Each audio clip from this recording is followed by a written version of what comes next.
This thing working? It is. Outstanding. Little known fact, but I want to share with you a piece of history. In 1726, Benjamin Franklin became the father of the quantified self movement. In my opinion, he was one of the leaders in developing a novel research methodology that today we refer to as self-tracking. He did this under the auspices of trying to become a perfect person. In order to do this, he identified 13 virtues listed here on the left-hand side of the screen. And in 13 week-long increments, he would walk around with this little booklet. Each page illustrated a focal virtue of the week, along with this matrix of the 12 other virtues that he wanted to try to adhere to. And he would mark basically his ability to kind of conform to these social norms and this sort of personally imposed expectation that he and he alone would be able to become the perfect person, which I think should tell you everything you probably need to know about Ben Franklin. At the end of it, of course, he did not become a perfect person. He was known to be a vulgar man, a womanizer, a heavy drinker, maybe not, the best sort of role model. But what I find really interesting about this, in the same way that a lot of his sort of like common sayings and that sort of thing have stood the test of time, is that he made this observation that it was really sort of, even though he didn't achieve this goal, the process of self-tracking to him led to some level and some amount of self-improvement, which I find really salient, having experienced it myself and having experienced it in qualitative interviews of people in the quantified self community. So you may be wondering right now, what in the world does Benjamin Franklin and all this other stuff have to do with consumer wearable devices and sensors? I'm here to tell you that these technologies, these contemporary technologies, are the enabling technologies to participate in this task that we call self-tracking. Self-tracking is really designed to do two things, and it's sort of fit for purpose. These consumer wearable devices, the Fitbit, the Jawbone, the Withings, the Garmin, the Nike, the whatever. These are all devices that are intended to make discrete data out of some of our most ethereal health behaviors, and to do so over time.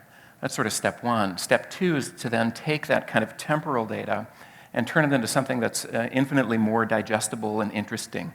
It gets badgy. You get the little sort of notifications on your wrist when you've done something good, like take stairs.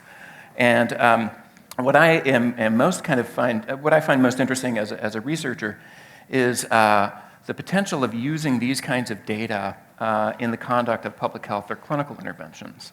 In my mind, we have, 19 million active Fitbit users in the country. Surely we can sort of trade off a little bit of accuracy and validity in return for data at that scale.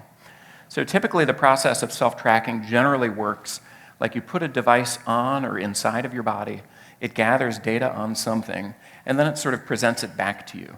In the most simplistic terms, this is a behavioral feedback loop. I think it's an overly simplistic sort of description or justification of how these technologies work, but we'll kind of go for it, and that would be a talk for another time. If you can think of a physiological feature or a behavior or a practice, there's probably a tracker or an app to track it for you. I even know a dude who tracked the rate of his toenail growth. I think it's kind of gross. I don't understand the reason why he did this, but good for him. He did it. Right now, there are 420, as of yesterday, 421 devices available on the market today from 266 different vendors. I will tell you, probably in my professional opinion, 90 to 95% of these are probably garbage. But a subset of these are probably going to stick around, and in my opinion are going to revolutionize the practice of primary data collection across a variety of sectors in health and medicine. Don't believe me? Take a look at clinicaltrials.gov and do a keyword search on the term Fitbit. A single vendor hits 159 registered clinical trials that are being conducted internationally. In many cases, the Fitbit is being used as an adjunct to a health behavior change intervention, but increasingly these devices are being used as objective primary data collection for objective measures of physical activity, heart rate, sleep, and other attributes. We want to take a look at the peer-reviewed literature and see what's out there. This was pulled together by a friend of mine, Ernesto Ramirez, at a startup called Fitabase out in LA. The Fitbit was, released in the last quarter of 2009. The first research paper using a Fitbit showed up in 2012. In 2016, there were 177 papers in the peer-reviewed literature. And in 2017, we are on track, given the date of publication of this chart, to exceed that number in 2017. I have the good fortune of working for RTI International, and in my capacity as an informaticist, I am supported to do high-risk pilots to develop new protocols and methods for trying to leverage these consumer and research-grade technologies. And so I run a portfolio of projects that's been focused on doing just this. And I think we have a pretty decent track record, and I'm really fortunate to work with a lot of smart people. In 2015, we published the first and remains only systematic review on the validity and reliability of consumer wearable devices for physical activity tracking.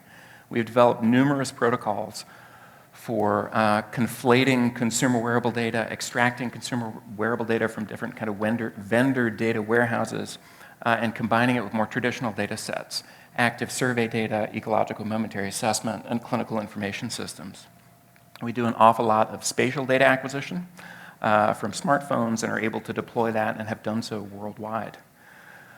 On the research side of things, I think this is where things get maybe a little bit more interesting. So there's sort of two bodies of work. There's this, what do consumer wearable devices get us?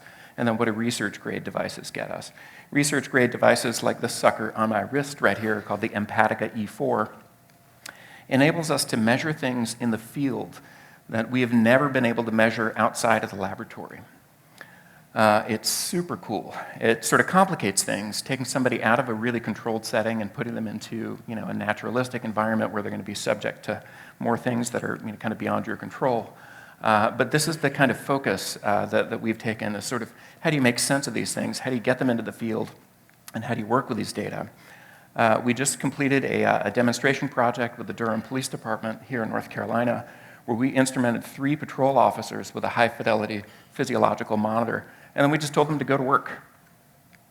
At the end of each work shift, we were able to extract all of the operational and sort of event data of every activity that the officer participated in, every call that they ran, and we looked at changes in their physiology over time. And then we were able to map those changes in physiology to the specific types of calls they ran. The Durham Police Department runs a system called the Automatic Vehicle Locator, or AVL. It's a GPS sort of thing, transponder, in every patrol car. So for dispatch purposes, they can see where these cars go. The third data set that we worked with was this pretty intensive, every 30-second long set of coordinates. So now we're able to map physiological arousal in a geographical context and look at these sort of hotspots for stress. The whole idea here is that stress leads to impaired decision-making. And when your decision-making sort of revolves around your choice of kind of use of force, or focuses on the quality of your work, really focuses on the quality of citizen engagement, this becomes kind of an interesting thing to look at. Super successful. Our first paper on this was published just in the end of March, and we've got 2 more on the way, really looking at our results. Have another kind of rad study that we're finishing up right now in the practice of vape tricks. Anybody know what a vape trick is? Probably a good answer. So this guy down here is performing a vape trick. It's one of my favorites. It's called the jellyfish. So what people do in typically a performance environment is vapors will come up, they'll modify their thing to make it, explode in their pants, or hopefully not. But they'll show up and they'll do these competitions where they basically try to out-trick each other in front of an audience. The biggest sort of prize purse that I've seen for conducting vape tricks, sponsored by vape manufacturers, had a $100,000 grand prize, which is kind of nuts. It's like real money. We believe that doing this kind of thing, it constitutes just a completely different exposure. So if you think about somebody who's sitting down on the couch enjoying their vape, they're probably just sort of passively hitting it, puffing it, as they call it, strangely. But then if you take somebody and you put them in this sort of like competitive setting to generate this kind of thing, they're taking considerably deeper and bigger and higher concentration of vapor inside of them. They're holding it for a little while, they're letting it out a little, moving around, letting it out a little. So what we did was we brought 10 people into RTI, we put them in an exposure chamber, we instrumented them with environmental exposure monitors in the room and on their person, and then we had them wear this biometric garment called the hexoskin, and we're conducting complex respiratory analysis to kind of build out what does the waveform of doing something like the jellyfish look like, and how does that compare to normal kind of on-the-couch vaping. If you think that you can only do these kinds of things in the first world, I'm here to tell you that's not true. This is one of our study participants in rural Madagascar equipped for a full polysomnography study, which ran concurrently with this device. We wanted to see if there was a really easy kind of field deployable way to do high-fidelity sleep studies in the field in a remote environment.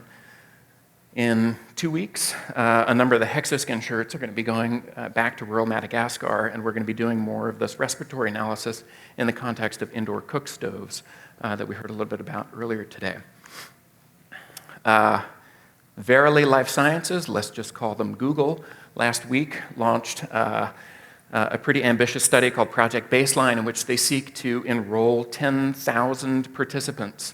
There are 2 clinical sites for this, Stanford University and the Duke University Medical Center. From these 10,000 people, they're getting all of their electronic health record data, subjecting them to genetic screening, and they're issuing this wearable device for people to kind of tote around. And I have no idea what they're going to try to find from there. The National Institutes of Health recently launched this thing called the Precision Medicine Initiative, or PMI. For some reason, they rebranded it All of Us. All of Us is an even more ambitious endeavor to enroll 1 million people from across the United States to participate in this prospective longitudinal cohort in which they're going to be looking at environmental exposure, they're going to be measuring lifestyle changes using wearable devices, and also subjecting people to like genetic screening and all sorts of like really kind of intrusive, the occasional overnight stay, and that sort of thing. So in summary, I'm feeling like I've hopefully kind of gotten to the point of making this case that I think wearable devices offer this